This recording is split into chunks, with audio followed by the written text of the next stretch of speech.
Hi, I am Antonia, and I quit my job at 23 to start my own business in personal training and live the life that I wanted for myself.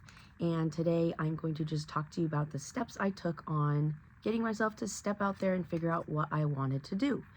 When I was 23, I was working as a respiratory therapist, and I just knew I didn't want to do that forever. I also felt like I had made a lot of choices to just please the people in my life and not myself. And I would wake up every day and realize that I wasn't living a life that I wanted. I wasn't living what I imagined myself to do someday. And I was very unhappy with that. So I decided to change it. I kind of took the leap, and I did it without even knowing what business I wanted to start yet.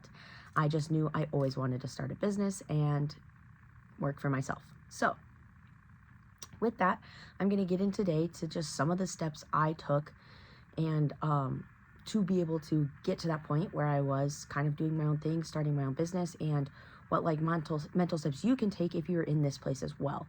I have to say a lot of the steps that I took, I don't think I did on purpose. It was just kind of like God's will did it, and he led me along the way, which is just a blessing, but it happened. And I feel like you can structure this and do it yourself as well, in a focused way. So a little bit of history is I quit my job and I went back to school to get a business degree because I always wanted to go for business. I didn't initially because that is not what my family did. Business degree usually does have some stigma around it, as well as like you're not going to do a lot with that. It's just super, like you're going to float through school, come out and get a basic job. And that is like all of what you make of it. But with that, I always wanted a business degree, so I finished my 4 years in school with a bachelor's in business. And I, through this time, was lucky enough that I got a coffee shop job and became the manager of this coffee shop. And I know that sounds like weird, like you're lucky you got a coffee shop job, but it was actually the best thing ever, because the first step into like figuring out what it is you kind of want to do, or when you're like kind of, seeing what's out there and what you like, is I would recommend you go experience it. I think it's super underrated on like talking to other people and getting a feel for it, and just you think it'll be cool because you saw somebody else do it, so you dive right in. In my case, I got to manage this coffee shop, which was actually the headquarters for a very large coffee company. If you've ever heard of Ziggy's, I was like the manager of their main hub. So I had the owner of Ziggy's walking through the cafe every single day. It was very high standards, and there was a lot on my plate. So I had to manage employees, I had to stock inventory, I had to watch orders, I had to deal with customers, I had to, be the one there when people called off, I had to deal with system errors, technical errors, everything. And I had to make sure that the cafe looked nice. And it was a lot, and I loved it, and it was exactly what I would imagine if I were running a business and had employees and had all these responsibilities. And I had the best time. I was exhausted and stressed and all the things, but it was great. And in that lucky case for me, I got to experience what I thought I wanted before I even went out and fully did it on my own. And I will still consider that like the luckiest thing ever. I confirmed in my head before taking this large leap that like, yes, this is something I would enjoy doing, which I think is super, super important. So step one is going to be just go out and see things, go out and try things. I think that is the best advice that my partner Caleb has ever given me. Is I didn't know what I wanted to do. I was always confused, and he was like, just go out and do things. Like, he was super supportive in that and gave me all the encouragement to just like go try stuff. And I don't know what I would have done without that, because I definitely would still be sitting at my job that I hated and wondering like what to do next. So yeah, step one, go out, get some like thoughts, even if it's like you don't even know what, you're like just kind of testing a bunch of places. Just go out and see, talk to people that do it every day. Try to experience it in some way, shape, or form that you can just get a sense of if you would even like that. Because as I talked about in my last video, if you go check it out, there is a business cycle, and you'll see there's like this uninformed optimism phase where like you just dive into something because you see other people doing it and you think it's gonna be great. But you don't know any of the struggles, any of the trials, any of the things that come with it. And then you find all of those out and it sucks. So make sure you go talk to people about if you really even want to deal with half of the problems that come with that job, because not every job is just sunshine and rainbows all the time. Step number 2 is, once I got kind of a sense of, yes, I would love a business. Yes, I would love employees. Yes, I love this kind of stress and dealing with things like that. I didn't really know what business I wanted to run. I had no idea. I was just like, oh, I'll go work for somebody or something like that. My goal was actually to go work for a large fitness company called First Form. And I thought I would graduate and go see if I could move to St. Louis, Missouri and work for them. Did not pan out, and that was honestly just my like thoughts at the time. I liked fitness and I didn't really know where else to go, and as far as a company goes and learning a lot, I don't think there's anybody else in the fitness industry I would like to work for. I have mentioned Andy Frisella a ton. I thought I'd go work for him. And yeah, so I liked fitness. Prior to this, when I was in respiratory therapy, I had my certification as a personal trainer because my kind of plan was to work with COPD patients at like physical fitness and just try and help them get on a good plan and regimen when I was kind of still in the respiratory realm. As I was working through college, somebody asked me if I could pick up some classes at a gym they worked out at. For the people there, they were looking for a trainer, some group classes. And I was like, sure, I could use the extra cash. I'm broke and living at home, so why not? So I started picking up group classes. I started just kind of doing training. Actually, I had no idea what I was doing. I never had worked a group class or at a gym, and I literally, yeah, no clue what I was doing, but I knew enough about fitness that it worked out. And I started helping them, and then all of a sudden, they wanted some private training clients, or they had a lady or two that wanted to do private training at night. I was the only trainer that they had that was willing to work evenings like that, and they asked if I would do it, and I was like, why not? More money. Again, I'm young and don't need sleep apparently. So I did that, and then I just kind of, yeah, did it. I won that one as well. Never had done a private training session in my life. I literally was just certified as a private trainer, and I knew about fitness because I had done bodybuilding competitions. So I started with 2 clients because they tossed them to me, and I figured, why the hell not? And loved it. I thought it was great. At this point is when I kind of started to see like, hey, I like this. And it wasn't even in my mind to like do a business doing this. I just was like, wow, this is kind of fun and I really, really enjoy it. But with that, I had met up with a trainer in the area from one of my regulars at the coffee shop telling me about him. And he did private training and he had 20 years in the field. He is incredible as a trainer. And I went and bought a session to do with him. And I loved it. Like, it was the most fun thing I've ever paid money to go do, which sounds wild. But I was like, you know what, like, this is pretty fun, and I can see why people would pay for this, because it's just like you're pushing yourself. It's somebody there telling you what to do. They're like watching your form if you care about all that. And honestly, like, I love fitness and I'm good at it, but like, I still, like, everybody doesn't push themselves as hard as they possibly can until someone's watching you, like holding you accountable.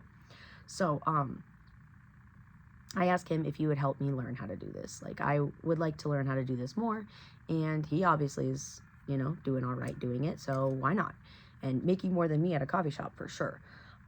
So I started jumping in on some of his sessions. I got my dad to go to him, which was more for my dad than anything, but it was nice because I could watch their sessions. I paid for it to go to him weekly to ask him questions, to just see what it was like, to get a feel for what you do in like training and with the field, and how to even get clients and run a business doing it. And yeah, he mentored me for like a whole year, and I paid for it. I paid every week to go see him. And I think that is super crucial. Go find someone to show you how they're doing it, and then do it, because you have no clue what you're doing. So step 2 is, if you find what you're looking for and you're really interested in it, find somebody that has a little bit of extra time, or is willing to like let you follow them and pay them and go follow them doing it. It's like the best form of learning, because like you can put in all the work on the outside and then like you have no clue how to run the play. With this, you can just see what they're doing. You can see what they don't do, what they do, what they could improve on. I mean, like I'm not sure what I picked out for Sam, but you just get to see all of the things that you would have to go find out on your own anyway, and it just cuts all of your time down. So you can like take what it would take you in 2 years to get done in 1 year, because you now have their experience, their knowledge, and things that you've seen them do under your belt. Step 2 is go find somebody to follow around for a little bit. With this, I slowly started working up my schedule as a personal trainer and dropping down my hours at Ziggy's. I did this slowly, might I just add, and at first I did it while I was working both, which was a lot. It was super busy, super crazy, and yeah, it was a little nuts. And I just kind of like in the moment wasn't thinking about all this, but like now that I look back at it, I'm like, I did play this very well. Just lucky to me. I kept that job, kept this one, switched, and there was a very big middle point where like my personal training was doing okay, but like not enough, and like Ziggy's was still there, and it was very like, what do I do, all over the place, which is how most things are. So with that, find someone to learn from, and don't quit what you're currently doing quite yet. Make sure that whatever you're going into can like kind of hold itself, or you have a good idea, or even if it is scruffy for a couple months, you can handle that scruffiness for a couple months, and you have a really, really good plan on how to get out of that zone. That is where I maybe didn't play it best, is I didn't have a good plan on how to get like to the next step. And so I just went from like 100 working both jobs, all the things, to like this like middle 30% zone where it was not enough, but like I made the flip, and what do I do now? So make sure that you can flip very comfortably and go from there. Step number 3 is the dive. Like, dive in. There's a point where you really do have to do that switch, and it's really hard. And it can be, number 1, confusing, scary, challenging. And I think this is where we all stop, is like, you're like, wow, can't make the full flip for some weird reason. Make sure that you have all of those reasons and excuses aware. Like, make sure you're aware of them before you even go for the dive. For example, I took all my tip money from Ziggy's, saved it, and made sure that I had at least a month's worth of living saved up before I completely switched. And that just made me feel, I mean, it didn't make me feel better. It didn't make it less scary or easier. It just made me at least feel like, okay, worst comes to worst, I'm okay. And it gave me like the mental bandwidth to be able to do that.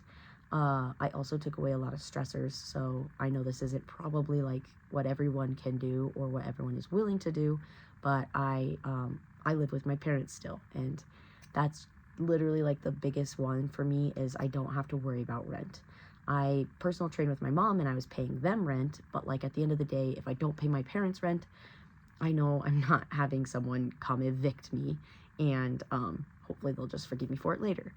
But I took away that stress from my life. I took away any outside stressors that would really be affecting me, and it helped me make that jump. There is different life circumstances. I know people have kids, you have families, you have relationships that like matter in your life, and that is where you really do have to do that weigh out of like, how much are they going to support you, how much can they support you, what do you need to prepare for. Maybe they can't support you and you have to do this double time for a month or 2 and save up that little cushion so you can. That's where you really need to understand like what this is going to take. And now that you have like the I know it's worth it, I love it, I have a good concept of how to do it, and I've kind of been doing it, and all I need to do is do it more, then you can do the, all right, let's hit this, I'm gonna do it, and I'm gonna jump, and I'm gonna pre-plan for everything that like needs to be done to keep at it. And that is like the 1, 2, 3 for sure. And I hate this about talking about life, because if you listen to my 15 little minute video here, you're like, wow, that happened so quick in 15 minutes. No, like this took me a good year to a year and a half to fully shift and do. And it was literally day by day, month by month. I held on to Ziggy's with like a freaking iron fist, death grip. Like I should have quit it so much longer, like so much earlier than I did. And I was still like half in, half out, kind of training over here, making pretty good money, and like had a good amount of clients, but like opening the coffee shop only on Fridays because I dropped down for manager, and I was a good employee, so they weren't gonna let me go. But at the same time, I wasn't working a ton of hours, and yeah, so I was just doing this big middleman. I also dived in without a lot of direction. I wanted to do a bunch of different things when it came to personal training and health and mindset and personal development. And I was shooting like 9 different areas, and it did and still is taking me a very long time to just really focus up and niche down into exactly what I want to do. And like each year I do this, it does get more focused and better, and I'm getting more of a good concept of that. I just want to like help everywhere, and that's not how it works. You cannot spread yourself that thin. You have to be focused, and that is very, very hard. But that is for another video on how to kind of do that, or how I've at least been doing that. I cannot tell you how to do it because I still have not successfully done that one. But what I've been working through to get that done is the goal. So with that, if you are looking to start something new, you want to start living the life that you imagine, and you want to make your own choices, I would say that is my framework for that. Is go check it out, find something that you're really like looking to do, and isn't going to be just some like uninformed optimism. I saw somebody do it and that looked cool. Actually go talk to them and see what it's like and get an experience or a feel for it, and then find that thing. Then go learn, go watch other people do that thing. If you listen to Alex Hormozi, who I strongly recommend, he puts out pretty good content on business. His biggest one is that he went and worked at gyms. A lot of people do like whatever they're doing, like they'll go do it for free. They'll just go work or find somebody, or for my case, I even paid somebody. I literally paid him for what private training would have been, so I could just come watch him and learn from him. Get experience. That will kill half of your learning time, which is more costly than probably paying somebody. And then number 3 is make sure you prepare for all the things that'll come up when you make the switch, when you dive all in. Get prepared, lay out a plan, have a concept, and have a little buffer if that makes you feel better. I'm pretty risk adverse. I love to take risk, but I also love to have a backup plan. I love a safety net. I am 5 years out of respiratory, but I still hold my degree and license because, like, I don't know. I don't ever plan on going back, but like, what if I need to? I don't know. It helps my brain when I'm in panic mode.